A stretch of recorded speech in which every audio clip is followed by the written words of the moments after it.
नमस्कार मंडळी. स्टार प्रवाह वाहिनीवरील पुन्हा कर्तव्य आहे या मालिकेने अल्पावधीतच प्रेक्षकांची मनं जिंकून घेतली आहेत.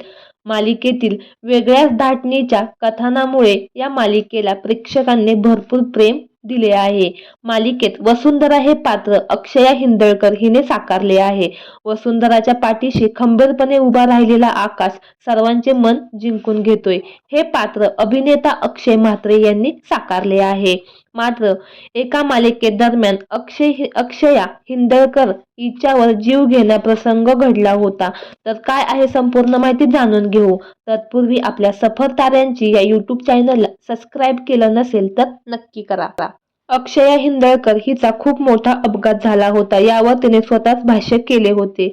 अक्षयाची एक मालिका चालू होती. मालिकेत एका साडीवरचा रोल होता. त्यासाठी ती ब्लाऊज शिवायला गेली होती आणि तेच ब्लाऊज आणण्यासाठी ती आदल्या दिवशी स्कूटीवरून गेले तेव्हा ती घाईत असल्यामुळे थोडी स्पीडमध्ये होते. एका वयोवृद्ध काका रस्ता ओलांडत होते. त्यांनाच वाचवायला गेले व माझा अपघात झाला. त्यानंतर ती मालिका तर माझ्या हातातूनच गेलीच. मी जवळपास 1.5 वर्ष चालू शकत नव्हते. मी त्यामुळे खूपच डिप्रेशनमध्ये गेली होती.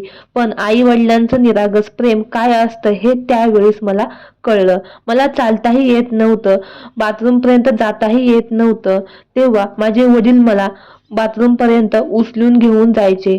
त्यामुळे आता मी कितीही घाईत शूटिंगवर असले तरी आईबाबांचा फोन लगेच उचलते. आई वडील काय असतात हे मला तेव्हा कळले. अपघाताने मला खूप काही शिकवलं आहे. मी खूप सकारात्मक आणि आनंदी राहते. तर मंडळी, तिच्या कामाबद्दल बोलायचं झालं तर तिने या अगोदर झी मराठी वाहिनीवर तुझ्या इश्काचा नादखुळा या मालिकेत मुख्य नायिकेचे काम केले होते. तर मंडळी, तुम्हाला अक्षया हिंदळकर हिची पुन्हा कर्तव्य आहे ही मालिका आवडते का हे आम्हाला कमेंट बॉक्समध्ये नक्की कळवा. धन्यवाद.